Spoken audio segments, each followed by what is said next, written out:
La Casamance est riche de ces hommes et de ces femmes valeureux. Nous avons vu ici un peuple debout, un peuple qui croit en lui. Il ne reste plus qu'une chose, c'est que la politique de ce pays puisse coller avec les aspirations de ce peuple. Nous pensons incarner cette politique-là pour le peuple et nous pensons qu'à partir des régions comme celle de la Casamance et celle de tant d'autres régions que nous avons traversées, nous pourrons certainement apporter ce que les populations attendent depuis plus de 50 ans. Nous sommes vraiment confiants pour la suite de ce qui va se passer, et notamment pour les élections législatives.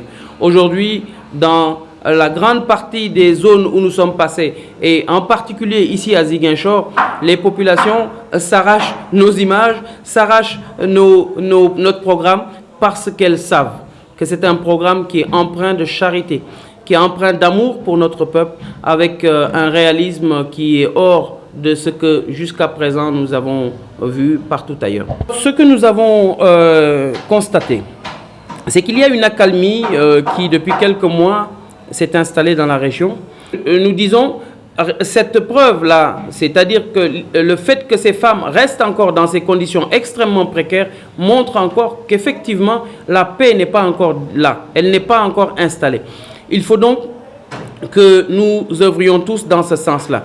Mais ce qui est paradoxal, c'est qu'aujourd'hui, le MFDC semble prêt à aller vers une solution définitive de la paix en Casamance. On attend que l'État joue sa partition. Il faut que l'État prenne ses responsabilités. Nous avons dit depuis très longtemps, il faut appeler les Nations Unies pour régler la crise casamançaise. Et cette crise peut être réglée en moins de 3 ans.